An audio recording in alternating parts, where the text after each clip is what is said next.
Advocate B G Vishnu NDA ക്യാമ്പിനെ സംബന്ധിച്ച് തുടക്കം മുതൽ BJPയുടെ സംസ്ഥാന അധ്യക്ഷൻ പറഞ്ഞു ഇത് വരുത്തിവെച്ച അനാവശ്യമായൊരു തിരഞ്ഞെടുപ്പാണ്, ഉപതിരഞ്ഞെടുപ്പാണ്. അതുകൊണ്ട് തന്നെ BJP സ്ഥാനാർത്ഥിയുടെ കാര്യത്തിൽ ഒരു വ്യക്തമായ ചിത്രം ഉണ്ടായിട്ടില്ല. പ്രാദേശിക നേതാക്കന്മാർ ഒരു വശത്ത് ചിത്രത്തിൽ ഉണ്ടാകണം, ഉപതെരഞ്ഞെടുപ്പിൽ മത്സരിക്കണമെന്ന് പറയുന്നു. പക്ഷേ കുറച്ചു മുൻപും മുതിർന്ന BJP നേതാവ് CK പത്മനാഭൻ അടക്കമുള്ളവർ പറഞ്ഞത് ഇത് UDF-നും LDF-നുമാണ് ഇത് ജീവൻ മരണ പോരാട്ടം, ഇത് അനാവശ്യമായൊരു തിരഞ്ഞെടുപ്പാണ്, മത്സരിക്കണമെന്നുള്ളത് നിർബന്ധമുള്ള കാര്യമല്ല എന്നതാണ്. ഏതായാലും വ്യക്തമായൊരു ചിത്രത്തിലേക്ക് എത്തുമോ? അതോടൊപ്പം തന്നെ ഇവിടെ രണ്ട് മുന്നണികളുടെയും പ്രതിനിധികൾ കൃത്യമായ ആത്മവിശ്വാസം പങ്കുവെക്കുമ്പോൾ എന്തായിരിക്കും നിലമ്പൂരിലെ ജനത മനസ്സിൽ കണ്ടിട്ടുള്ളത് എന്നുള്ളത് കൂടിയാണ്.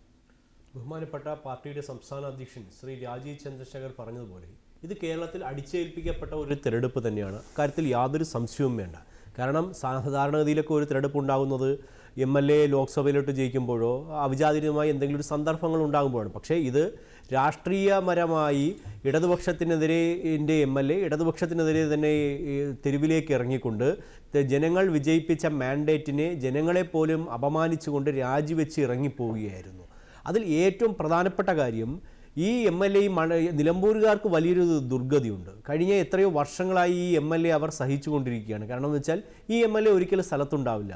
ഈ വലിയ ഒരു വ്യവസായി കൂടിയായ MLA തൻ്റെ ജീവിതത്തിലെ ബഹുഭൂരിപക്ഷ സമയവും ജനങ്ങളോടൊപ്പം ചെലവഴിക്കേണ്ട MLA ചെലവഴിച്ചു കൊണ്ടിരിക്കുന്നത് ആഫ്രിക്കയിലെ ഖനികളിലും മറ്റുമൊക്കെയാണ്. അല്ലാതെ അദ്ദേഹം വിദ്യാഭ്യാസമോ വ്യവസായപരമായ ആവശ്യത്തിന് ജനങ്ങൾക്ക് വേണ്ടി പോവുകയില്ലല്ലോ. അദ്ദേഹത്തിൻ്റെ സ്വന്തം ആവശ്യങ്ങൾക്ക് വേണ്ടി സ്വന്തം സാമ്പത്തിക ആസ് എ ബിസിനസ് മാൻ എന്നുള്ള നിലയിലേക്ക് സ്വകാര്യമായി ആഫ്രിക്കയിലടക്കം പോയി മാസങ്ങളോളം നമ്മുടെ നാട്ടിൽ തന്നെ ഇല്ലാത്ത ജനങ്ങൾക്കൊരു MLA എന്നുള്ള സേവനം ലഭ്യമല്ലാത്ത ഒരു ദുരവസ്ഥയിലൂടെയായിരുന്നു നിലമ്പൂരുകാർ കടന്നുപോയിക്കൊണ്ടിരുന്നത്. അതിൻ്റെ ഏറ്റവും പ്രധാനപ്പെട്ട ഉത്തരവാദി LDF തന്നെയാണ്. കാരണം യാതൊരുവിധ രാഷ്ട്രീയ പ്രത്യയശാസ്ത്ര പിന്തുണയും ഇല്ലാതിരുന്നിട്ട് പോലും നിലമ്പൂരിലെ ചില ഫ്രിഞ്ച് ഗ്രൂപ്പുകളുടെയൊക്കെ പിന്തുണയോടുകൂടി തന്നെയാണ് അൻവറെ സ്ഥാനാർത്ഥിയാക്കിയതും അവിടെ വിജയിപ്പിക്കാൻ കഴിഞ്ഞു എന്നുള്ളത് യാഥാർത്ഥ്യം തന്നെയാണ്. പക്ഷേ അതിന് നിലമ്പൂർ ജനത വലിയ വില കൊടുക്കേണ്ടി വരുന്നു. എന്തൊക്കെ പറഞ്ഞാൽ അൻവറിൽ നിന്ന് നിലമ്പൂർ ഇപ്പോൾ മോചിതമായിരിക്കുകയാണ്. കാരണം അൻവറെ ഉപദ്രവിച്ച ജനങ്ങളെ ശിക്ഷിച്ചതിൽ വലിയൊരു പങ്കും ഇടതുപക്ഷത്തിനുണ്ട്.